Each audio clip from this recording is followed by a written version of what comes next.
पखाल सह ओडिशा और ओडियांको संपर्क जन्म जन्मर ओडियांको रक्त मांसरे रहिछे पखालर ताकत। सालेपुर चंपती पंचायत कल्याण मंडप रे हिमांशु महांती पालिले विश्व पखाल दिवस। धीरे धीरे हिमांशु महांती लोक मानस रे हृदय रे बस कले।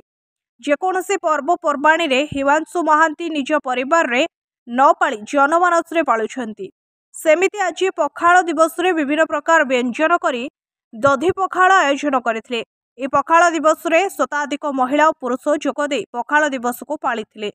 पुष्पलता मो घर महाजनपुर समाजसेवी मैडम पखाल दिवस आम ओडिया मानकर गोटे पर्व आमर ये हिमांशु भाई थ्रू रे प्रोग्राम जो बहुत लोक आसी पहुंचते 600-500 लोक आसी पहुंचती। प्रोग्राम रे बहुत समस्त एकजुट होती समस्त एकार कथबार्ता खाया पीवा बहुत खुशी लगुच प्रोग्राम होती। आगामी वर्ष भी एमती प्रोग्राम हबार आम सालेपुर निर्वाचन मंडल दरकार। आज्ञा ओडिया कौन आप पद गले भी आप पखालटा समस्त खाऊँ आजिकल समस्त पखाल खाते गरीब हिंदू गरीब लोक बड़ लोक हिंदू मुस्लिम समस्त भी खाऊ समस्त पखालटा समस्त खाऊ। बहुत खुशी सब अच्छी। राजीव कुमार सोलंकी आईनजीवी कौन विश्व पखाल दिवस पखाल हूँ आम जीवन कथा आम नारी नक्षत्र कथा आम जीवन में गाँव गहली कथा पखाल को लेकिन जो स्वप्न देखा जाए गाँ गहली लोक पखाल को नहीं बंचती पखाल को नहीं जीवंती और पखाल जीवन में हूँ नारी और नक्षत्र से पखाल को लेकिन विश्व पखाल दिवस ये पालन कर पखाल गोटे हूँ औषध जहाँ साधारण लोक सब प्रযোज्य से पखाल दिवस सालेपुर टांगी हिमांशु महांती नेतृत्व में पालन कर पखाल समस्त एकाठी कर पखाल कंसा भितर समस्त आज एकाठी होती साहित्य धर्म राजनीति सब जदि कौटी एकाठी होती पखाल कंसा भितर एकाठी बहुत गछ उठे कि देखे वर्षा दिन में घास उठो वर्षा दिन में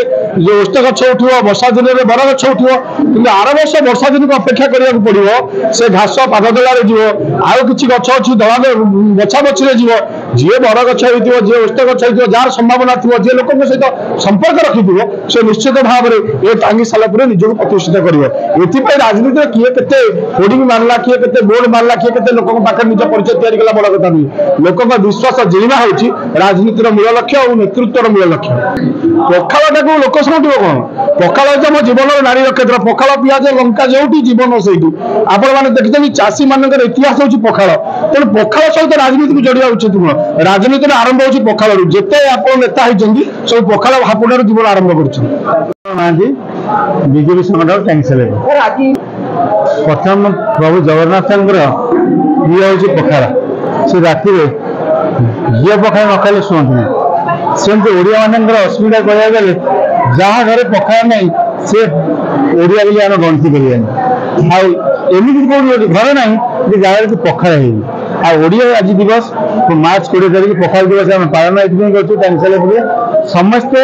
पखाल भात खाइचु पखाल मजा नहीं आग को पखाल मजा नौ ये जो गरम पड़ी से गरम में समस्त जो भाव अच्छी ये पखाल खाइबार इच्छा अच्छी जो आशा अच्छी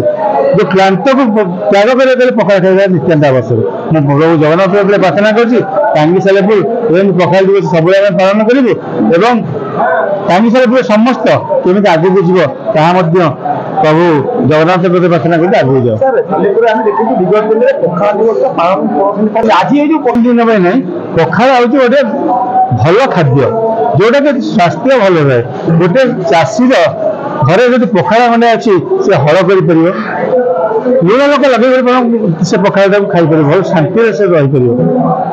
भल जिन पखाल भल जिन कि ना पखाल भात आलू चटनी शाग भजा बड़ी चूड़ा माछ भजा एत जिन आम दरकार नहीं पखाल भात पिज रसुण है लोक खाई जीविका प्रतियोगिता कर सेमती भगवान को प्रार्थना करुँ सालेपुर निर्वाचन मंडल टांगी निर्वाचन मंडल समस्ते एक शांति एक चिंतार पखाल खाइबू गध भाया खटबू आउ कि सालेपुर को आखिर विकास कर। सालेपुर महेश्वर बेहरा रिपोर्ट ज्योति प्रभा न्यूज।